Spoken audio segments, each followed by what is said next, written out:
Hey there, fellow ladies dealing with menopausal insomnia. If you've been there, done that, waking up in the middle of the night, trust me, you're not alone. Menopause can be a bewildering phase, but don't sweat it. That was a bad joke, I know. But anyway, so stick with me. Today, we're going to discuss some natural ways to help you stay asleep and combat those restless nights. First things first, let's tackle the issue of waking up at the same time every night. Believe it or not, there may actually be an indication that you're waking up at the top of your sleep cycles. So wouldn't it be nice to break that pattern, right? Now that you might understand why that's happening. So I've got a trick up my sleeve that I'm going to give to you. So to prevent that waking up at that same time and interrupting your precious slumber, try some of these tricks. The first one, embrace the darkness.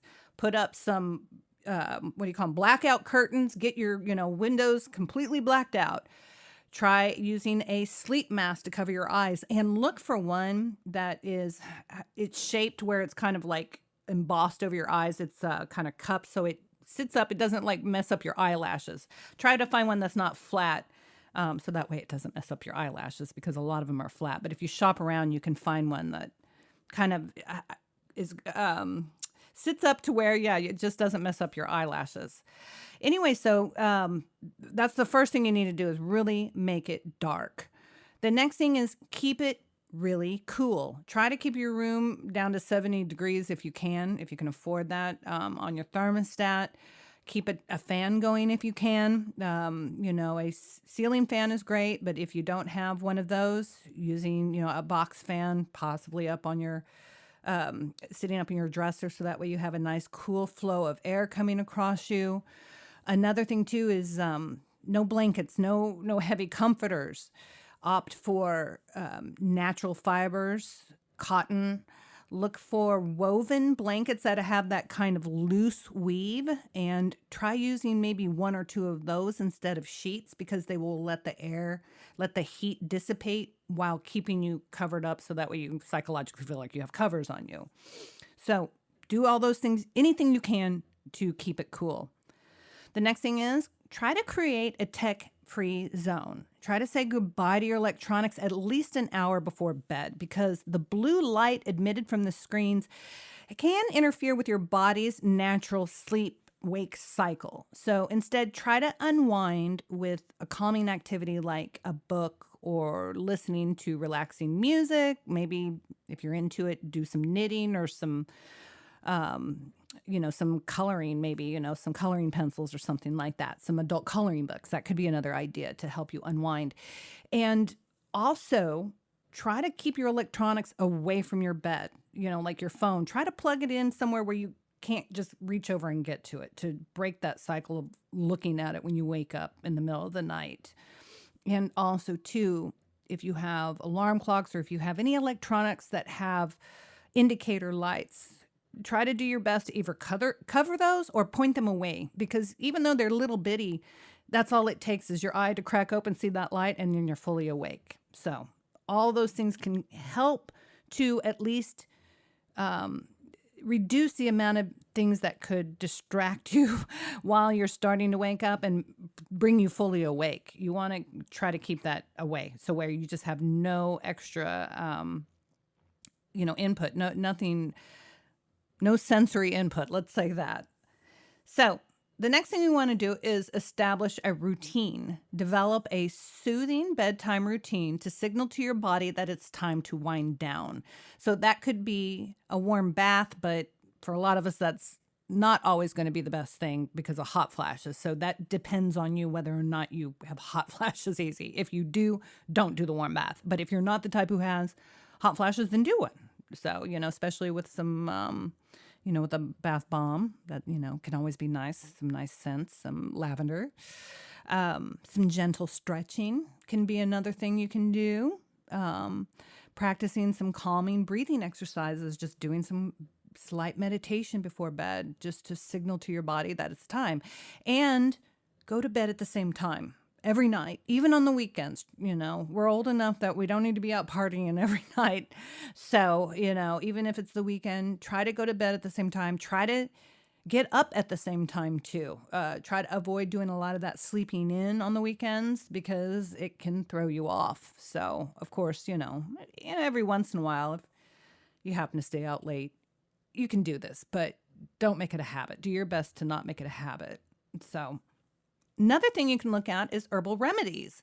Some women find relief in using herbal supplements like valerian root, chamomile tea, or lavender essential oils to enhance relaxation and promote better sleep. So it's always a good idea, though, first to talk to your doctor to make sure that supplements of any type are safe for you. So now that we've talked about some of the natural things, let's talk about prescription medications that your doctor might prescribe to you to help you regulate your sleep patterns and alleviate those insomnia symptoms. So, of course, you have to talk to your doctor about this, but maybe make a list as I talk about these, and you can go talk to them and see if any of these might work for you. So, the first one is hormone therapy. This treatment would include using estrogen and progesterone medications, which would help balance the hormone levels during menopause. And that can help alleviate sleep disturbances caused by those hormonal imbalances. So keep in mind, having said that, not all women can get hormone therapy. If you've had cancer or if you have the risk of cancer due to, past family members, then your doctor may not prescribe it to you. Also, too, hormone therapy doesn't always work. It may not work all the way for you. It may work on some symptoms and not others. So just don't look at it like, oh, this is going to be my solution until you actually know that it will be.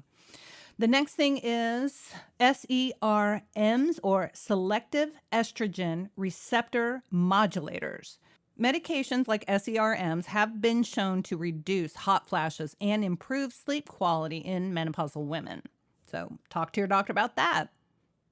Antidepressants, some of them have been shown to help out with menopausal symptoms as well, which is sleeping, hot flashes, and other things.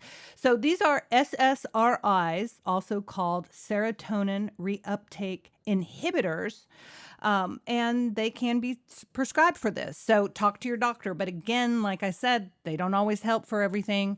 And there are drawbacks to antidepressants because they can definitely cause sexual dysfunction. And, if you want to stay lively in bed, they may not be the right choice for you. So, but again, talk to your doctor about all of that.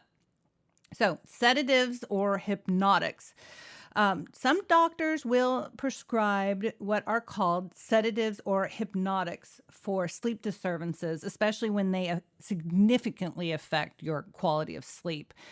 These medications help induce sleep, but they are generally recommended for short-term use due to potential side effects and dependency concerns. So again, talk to your doctor about potential sedatives, but, keep in mind that it's kind of a last resort.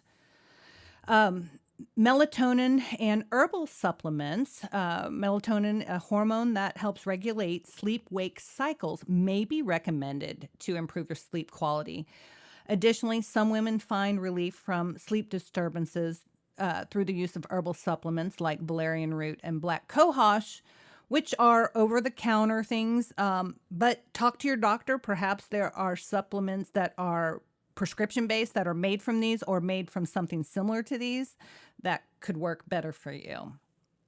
So just remember, you just got to talk to your doctor about that. Let them evaluate you because they've got to look at all the potential risks and interactions before they can prescribe any of these to you. So as far as over-the-counter sleep aids like melatonin and the valerian root and such, like we said just a second ago, those things can possibly work, the ones that you can find at Walmart and Target and, all, Walgreens and all of your pharmacies. Those could potentially work. But it is always a good idea to talk to your doctor first before just self-diagnosing to make sure that there can't be interactions. Or, talk to your pharmacist maybe. If you have a good relationship with them, ask them.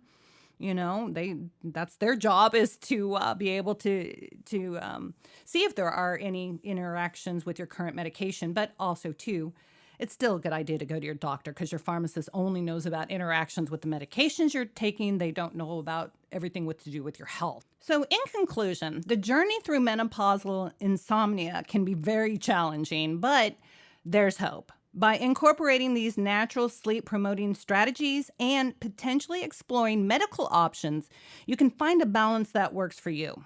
Remember, it is important to be kind to yourself, especially during this phase, and don't hesitate to reach out to your healthcare provider for personalized advice and support. And if I can help you in any way by, assisting you with any kind of coaching through menopause in conjunction with the help of your doctor, please reach out to me. Go to our website, wetorchid.com.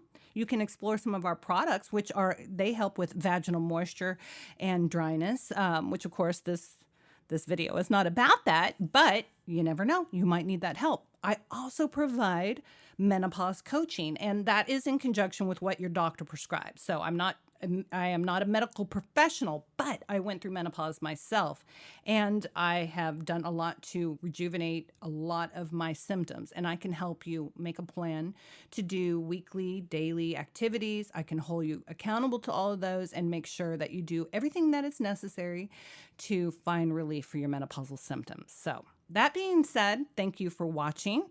Please subscribe if you haven't already and click that notification bell so you can be notified of the next time we upload a video. Thanks a lot for watching. Bye-bye.